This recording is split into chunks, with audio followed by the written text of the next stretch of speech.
Hello, welcome to today's quick chat on dealing with depression. I'm with Alison, a qualified psychotherapist. Alison, could you tell us a little bit more about yourself and your experience working with people coping with depression? Yes, of course. I'm a trained psychotherapist working around the Formby area near Liverpool in the UK, and I also cover Southport, Ormskirk, Skelmersdale, and Wigan too. So, clients with depression have often lost themselves in their efforts to please and meet other people's needs over and above their own in order to feel loved and accepted. So, in transactional analysis or TA, the personality is made up of three parts or ego states, and these are the parent, the adult, and the child. The parent ego state is split into critical parent and nurturing parent, and the child ego state is split into adapted child and free child. So, depressed clients were often taught as children to be perfect and achieve very high standards to be loved and accepted by their parents. So in later life, their parent ego states have developed dysfunctionally with too much self-criticism and not enough nurturing or self-love.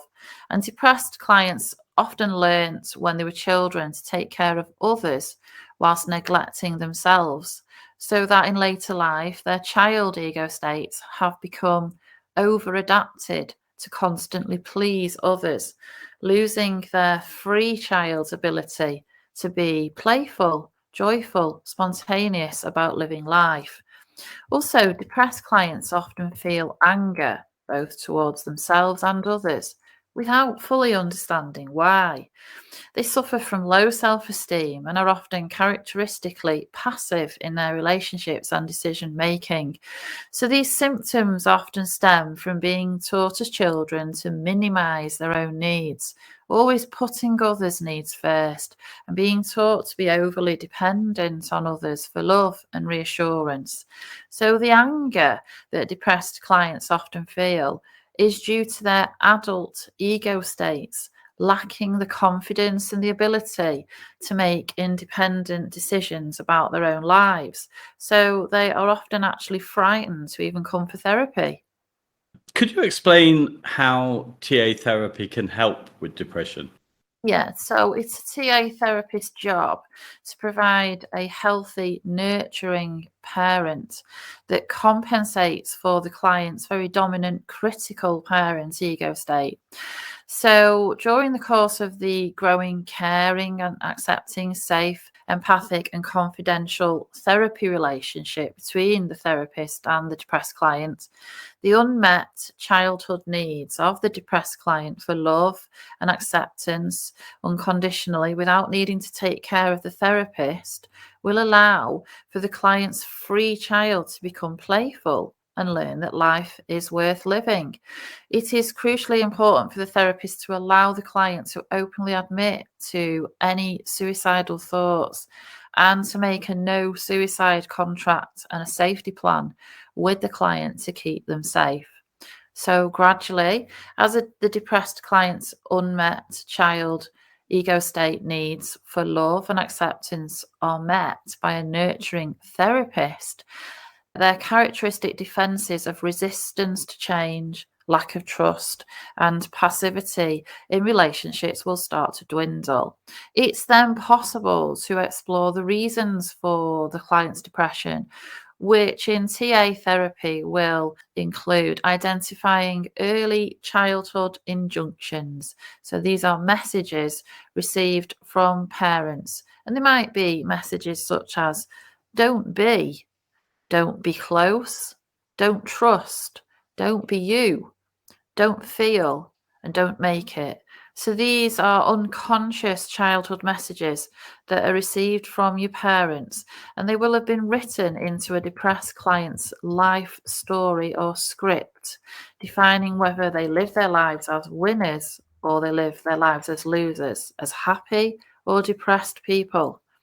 So, awareness that depressed clients were actually given a depressed life script or life story to follow by their parents allows them to activate their underdeveloped adult ego states and make new decisions about the lives they actually want to live now, and to decide to love and take care of themselves without feeling like they are being selfish. Erich Fromm, who was a German social psychologist, said in 1967, if an individual is able to love productively, he loves himself too. If he can love only others, he cannot love at all. Interesting. What advice would you give someone who's dealing with depression? So the first thing I would say is seek support, whether it's through talking with friends and family or joining a group, and seek the help of a qualified therapist. And it's important to have that support system in place to help you manage your symptoms of depression. But psychotherapy for depression really primarily allows depressed clients to know in their heads and feel in their hearts that life is worth living, and to know that depression never comes out of the blue, but that there are always reasons for it that can be found out in therapy. I'd also say listen to yourself to find out what you really want from your relationships. And thirdly, take care of your physical health. So, regular exercise, healthy diet, get enough sleep. These lifestyle changes can really help improve your mood and reduce your symptoms of depression. Right. Are there any other techniques or strategies that you've used in therapy to help individuals deal with depression?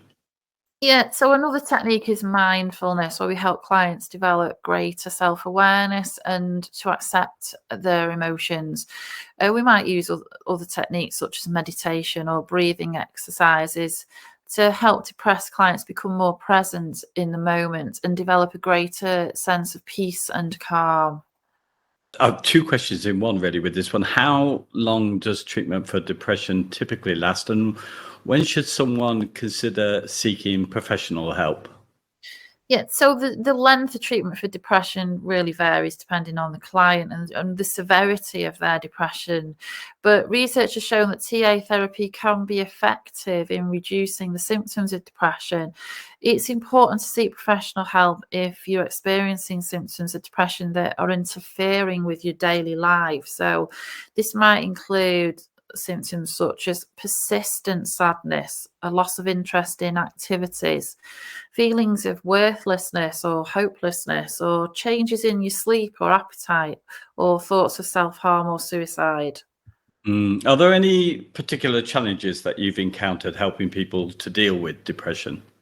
Yeah, so one thing is that depression really is a very individual experience, and what works for one person isn't going to work for another. So we need to tailor your therapy for your specific needs and circumstances.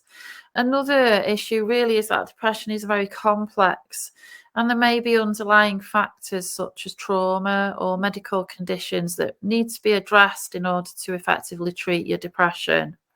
Right. Thank you for this, and for sharing your expertise on this important topic. Do you have any final thoughts or advice for people who might be listening to this who may be dealing with depression now? Yeah, so I would like to remind our listeners that depression is common and it's very treatable. And it's important to seek support and treatment if you are experiencing symptoms of depression. And above all, remember that you are not alone. With the right support and tools, it is possible to manage and overcome depression and live a fulfilling life again. Thank you. I think we're going to leave it there. Thanks again for this advice. It's always a pleasure talking to you. And I believe next time we're going to be talking about anxiety. Yes, thank you, David. It was a pleasure speaking with you too. All right, we'll say goodbye. Goodbye. Bye.